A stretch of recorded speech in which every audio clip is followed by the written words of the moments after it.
Hello, friends, and welcome to Season 2 of the Bella Grace podcast.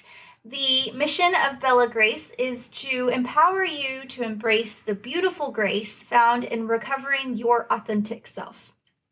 It is easy to get caught up in life and just get swept away by the currents of this life, and before you know it, you have drifted off course, and you can't pinpoint how you got where you are. We start living life on autopilot and just take each day in survival mode, but that doesn't have to be how your story goes. This month, we are talking all about dry January. I woke up in a horrible mood this morning. I have had a pretty emotionally rocking couple of weeks. My life has been shaken by some life-changing news. It's also the anniversary of my first fiance's accidental overdose and subsequent ICU stay and death. And I'm generally feeling overwhelmed and not really feeling like doing much but sitting on the sofa under the covers. I almost skipped this week's episode, but I remembered what this episode was about, and I decided to take my own advice and use the tools that I know work to get myself through this emotional slump of a day. It's okay to have bad days. It's not okay to let them rule your life and become normal. So this is me being real and bringing you the tools that I know can help you make your dry January meaningful and can help you pull yourself out of a bad day to make that day meaningful too. I know dry January has grown in popularity and the sober curious movement is making an impact all over the world. So I wanted to take a minute to give some tips for making your dry January a success. Everyone has a different reason for choosing to do a dry January, and we talk about why dry January is a good idea in episode 2-1, but here are a few that I hear most often. It is a chance to reset, a chance to check in and make sure you don't have a drinking problem. It can be a liver detox. It can help you lose weight and to start the year off with a clear mindset. Whatever reason you've chosen to take a dry January from drinking. Side note, you could also be doing a dry January for things like sugar, worry, stress, Netflix. The possibilities are endless, but for simplicity's sake, I'll just refer to dry January as it pertains to booze. But why not use it as a time to rediscover yourself, learn what you truly enjoy doing, reawaken your sleeping passions, and learn new ways to cope with life's lemons, or learn new ways to have fun that don't center around booze. So I'm going to give you 3 ways to make your dry January meaningful. The first one is journaling. Each time you feel like drinking, document what is driving your desire to drink.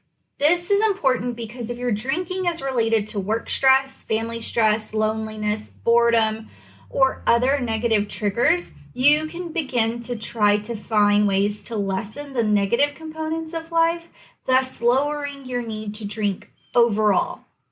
Journaling exercises will help you become aware of the stressors in your life and formulate a plan for lessening them.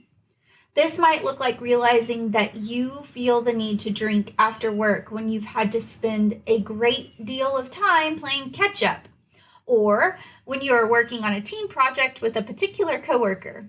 I've been there. Realizing this, you can implement actions to help lower your stress level.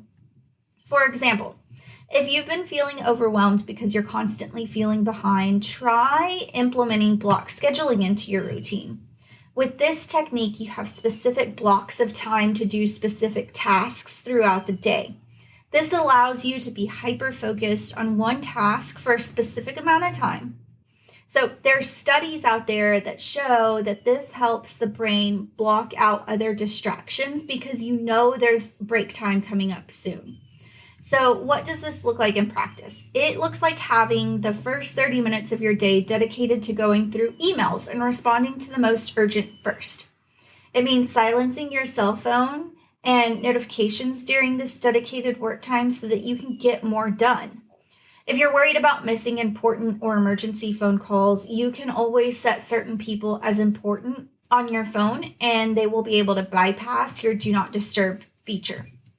This can sometimes be a problem for me when I'm on client calls because my daughter automatically bypasses my do not disturb feature, and I'll be on Zoom, and then all of a sudden the call goes muted because she's calling. So anyway, journaling can also be an outlet for things you can't say out loud, because if we're honest, we all think things that we probably don't want others to hear. A journal is a great place to put these thoughts. When my fiance died January 15th of 2011, he had spent 7 days in the ICU. We spent 7 days praying for a miracle. He had mixed an over-the-counter acetaminophen product with an extremely potent opiate.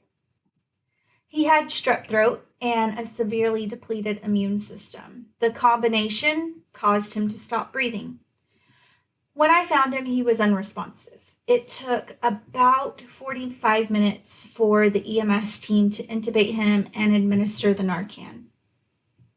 Unfortunately, the brain damage caused by the lack of oxygen and the later spreading of his strep to his bloodstream and lungs led to brain death.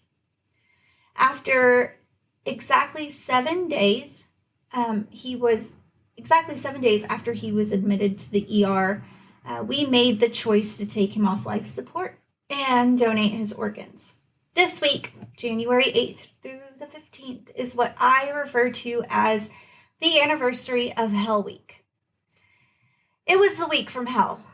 It was a week of being angry at God, angry at my fiance, angry at myself, angry at doctors, heartbroken, and just plain broken into a million pieces. His parents, our families, and our friends spent that week praying, talking, and just holding each other as each test, each poke and prod, each decision was made. But it was in the quiet moments that I realized how powerful journaling is. If you look back at my journal from the first few days, it was pleading notes to my fiance and to God. As the days passed and the impending doom became a reality, my journal writings became more of just a scribble pad. I would just write words, phrases. Sometimes I would just scribble black circles in my rage.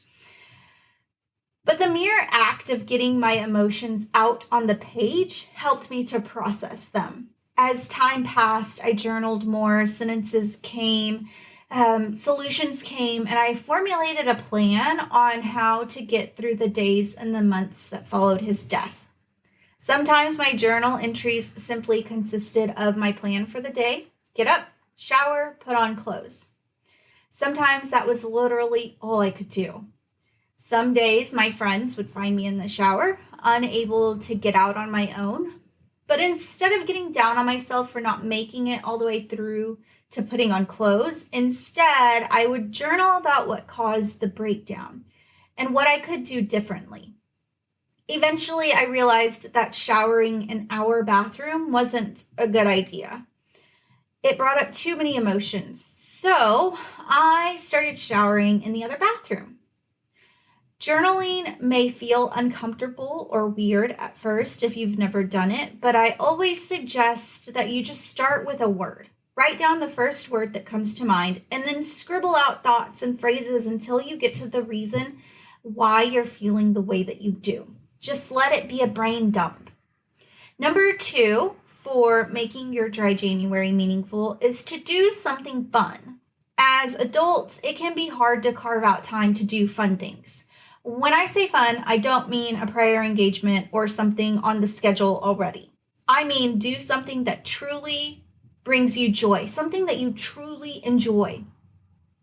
What sets your soul on fire? Is it photography? Is it nature walks, cooking, hunting, drawing, sitting in the grass and reading a book, painting, throwing darts? Whatever it is, When you get the urge to drink, do something fun instead. During my dry January, I am fasting fear, worry, and white flour carbs. Very specific, I know. But I do the Mediterranean diet, so whole wheat carbs and whole grain carbs are still okay for me. But that's just a personal choice. So when these emotions or cravings start to kick in, I divert my attention to something I enjoy doing instead. If you haven't done my 6-week course, you should. This exercise is actually something that we do in the course. We think back to when you were a child and remember what used to bring you true childlike joy, and we make a plan for making those things a part of your everyday life again. I cannot tell you how important it is to do things that bring you joy and to know what those things are and to have them a regular part of your life. So, like I said, today has been an especially poopy day for me. So, as soon as I'm done recording this episode, I'm tossing on the running shoes, I'm putting the dog's leash on, and heading out for a long walk until it's time to pick up the kiddo from school. I know that there are insane benefits in getting sunlight and fresh air on my face. I know that nature walks soothe my soul. I told you I was seriously contemplating curling up on the couch and hiding under a blanket, but I remembered my own advice, and here I am, pouring into you all because that brings me incredible joy. And then going out for a walk because that brings me joy too.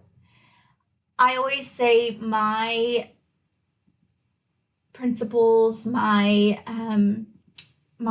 morals, my compass for life is fun, family, friends, and freedom.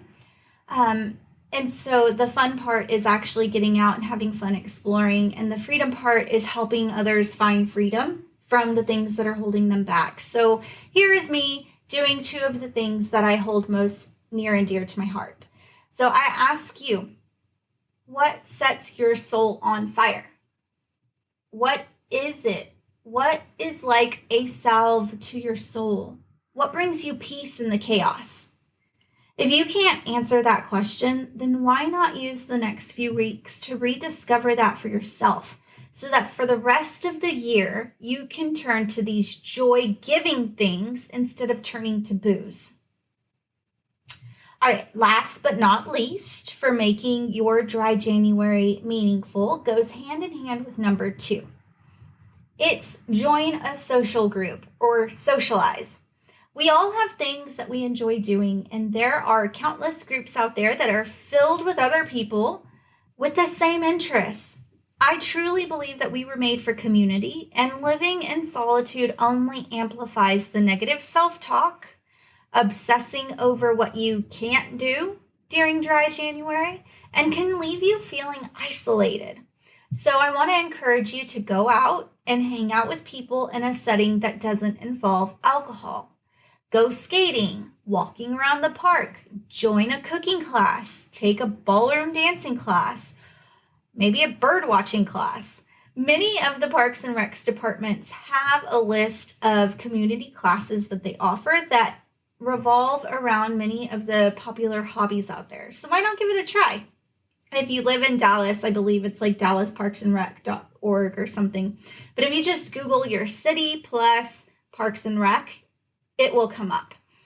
Remember, dry January should be about rediscovering yourself, learning about yourself, and above all else, a chance to grow as a human.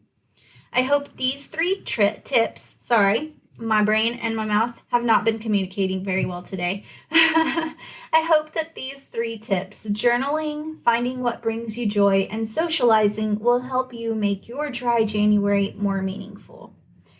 I also hope that these tips will be useful to you throughout the rest of the year to help you stay sober, drink less by having other outlets for your emotions. So if you're interested in my 6-week course that I mentioned, the link is in the show notes, or you can find it at bellagracecoaching.com/the-course. Bella Grace is spelled BELLAGRAYCE.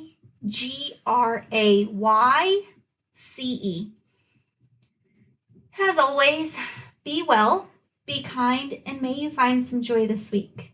Bye.